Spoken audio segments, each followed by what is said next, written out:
जेजुरी गडावर महिला आयोगाच्या प्रदेशाध्यक्षा रुपालीताई चाकणकर यांनी आज पाहणी केलेली आहे। आपल्यासोबत बातचीत करण्यासाठी रुपालीताई चाकणकर आहेत। ताई, आज पाहणी केलेली आहे। अनेक ठिकाणी महिलांना सुविधा मिळवण्यासाठी यासाठी ही पाहणी होती। कशा पद्धतीचे येथे त्रुटी आहेत, काय सांगाल? कशा पद्धतीने सूचना केलेल्या आहेत? अखंड महाराष्ट्राचं दैवत असलेल्या श्री क्षेत्र जेजुरी येथे आज मी दर्शन घेतलं। गेल्या अनेक दिवसापासून माझ्या राज्य महिला आयोगामध्ये या भागातल्या तक्रारी येतात। यामध्ये महिलांसाठी असलेली स्वच्छतागृह असतील, त्याचबरोबर ज्यावेळेस नवीन वधूवर या ठिकाणी दर्शनाला येतात त्यावेळेस ज्या पद्धतीने त्यांची लूट केली जाते किंवा ट्रान्सजेंडर म्हणून या ठिकाणी मोठ्या प्रमाणामध्ये त्यांच्याकडून ज्या पद्धतीने या ठिकाणी त्यांना वागणूक दिली जाते बाकीच्यांना, या सगळ्याच गोष्टी होत्या। त्याचबरोबर परमिट रूम आणि वाईन शॉप मोठ्या प्रमाणात आहेत, त्याचाही त्या मद्यपींचा त्रास हा या ठिकाणी येणाऱ्या भाविकांना होतो। अशा एकंदरच फार मोठ्या प्रमाणातल्या तक्रारी या ठिकाणी होत्या आणि म्हणून मी आज स्वतःच ठरवले की आपण सकाळी जावं लवकर आणि चालत पायऱ्यांवरून येत हे सगळ्याची पाहणी करता येईल, जेणेकरून खऱ्या अर्थानं आपल्याला देखील लक्षात येईल की इथं कशा पद्धतीची स्वच्छता आहे।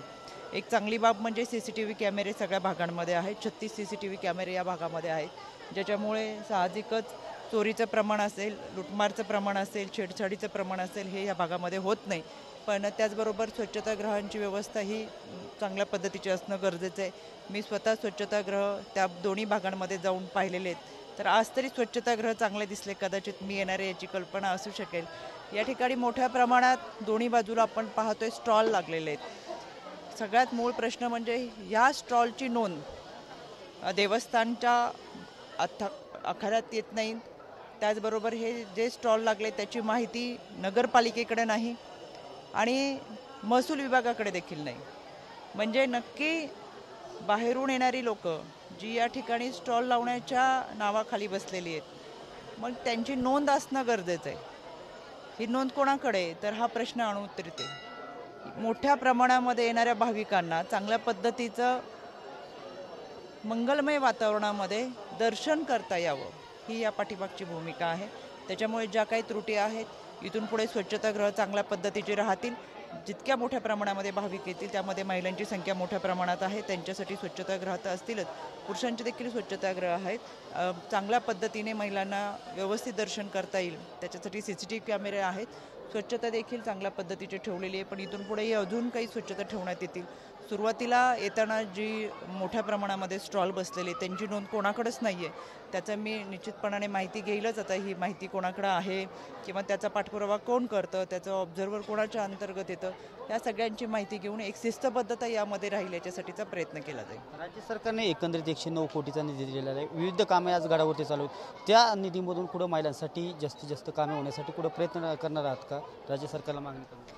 मला आता घोणे साहेबांनी सांगितलं की इथं 109 कोटीची कामं चालू आहेत। कामं चालू असताना आपल्याला दिसतात येतं अनेक ठिकाणी ही कामं चालली आहेत। अतिशय आखीव रेखीव असं देखणं काम या ठिकाणी उभं राहील, त्याच्यामध्ये काही आपल्याला शंका वाटत नाही। काम उत्तमच होईल, पण आजूबाजूच्या परिसरामध्ये किंवा भाविकांना, महिला भाविकांना येताना यामध्ये कोणताही त्रास होऊ नये। आणि अनेक लांबून प्रवास करून आलेल्या महिला भगिनी असतात, त्याच्यामुळे स्वच्छतागृह ही फार महत्त्वाची आहे, त्याच्यामध्ये सुद्धा चांगल्या पद्धतीची सुधारणा केली जाईल। राजकीय प्रश्न एक काल अजितदादा असतील, सुनील तटकरे असतील, पवारसाहेबांच्या वाढदिवसानिमित्त दिल्ली येथे शुभेच्छा दिल्या। एकंदरीत नंतर राज्यात किंवा देशात अशी चर्चा झाली की पुन्हा पवार कुटुंबीय होते का, कसं बघताय? खरं तर आदरणीय साहेबांचा काल वाढदिवस होता। 85वा वाढदिवस साजरा करत असताना आदरणीय दादा कुटुंब, प्रफुल्लभाई पटेल असतील, आदरणीय तटकरे साहेब असतील, हे सर्वजण शुभेच्छा देण्यासाठी गेले होते। आदरणीय भुजबळ साहेब समवेत होते। ही सदिच्छा भेट होती आणि ती आपल्या महाराष्ट्राची संस्कृती आहे, त्याच्यामुळे खऱ्या अर्थानं ही संस्कृती जोपासण्याचं काम आदरणीय अजितदादांनी केलं।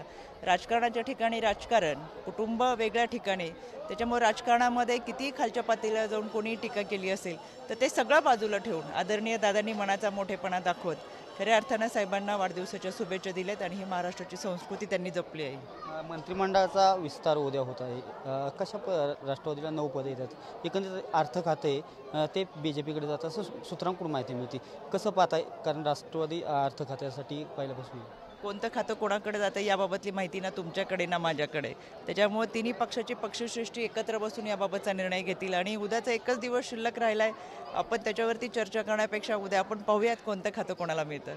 ताई, शेवटचा प्रश्न. गोपीचंद पडळकर यांनी शरद पवारांबद्दल एक वक्तव्य केलं होतं, त्यामुळे राज्यात मोठ्या प्रमाणात त्या वक्तव्याचा निषेध देखील झाला.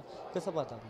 मला वाटतं त्यांच्या पक्षाच्या प्रांताध्यक्षांनी त्यांना याबाबत सूचना दिलेल्या आहेत आणि प्रत्येक पक्षाचा प्रदेशाध्यक्ष, आपले पदाधिकारी, कार्यकर्ते यांनी केलेल्या वक्तव्यांची जबाबदारी घेत असतात किंवा त्याच्यावर लक्ष ठेवत असतात. त्याच्यामुळे मला असं वाटतं तो त्यांच्या पक्षाचा विषय आणि त्यांच्या प्रांताध्यक्षांनी त्याच्या पद्धतीच्या त्यांना सूचना दिलेल्या आहेत. होत्या रुपालीताई चाकणकर आज जेजुरी गडावरती महिलांना ज्या सुविधा मिळाव्यात यासाठी पाहणी केलेली आहे आणि जास्तीत जास्त सुविधा मिळवण्यासाठी सरकारकडे मागणी करणार आहे. जे प्रश्न प्रलंबित आहेत ते सोडवण्याचा सरकारकडे मागणी करणार असल्याची माहिती रुपालीताई चाकणकर यांनी दिलेली आहे. कॅमेरा पर्सन आप्पासाहेब सह मी दीपक कापरे, TV9 मराठी, जेजुरी.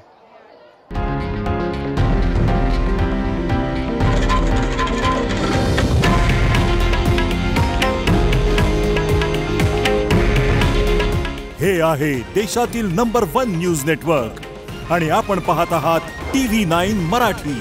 काळजी तुमची, हित महाराष्ट्राचं.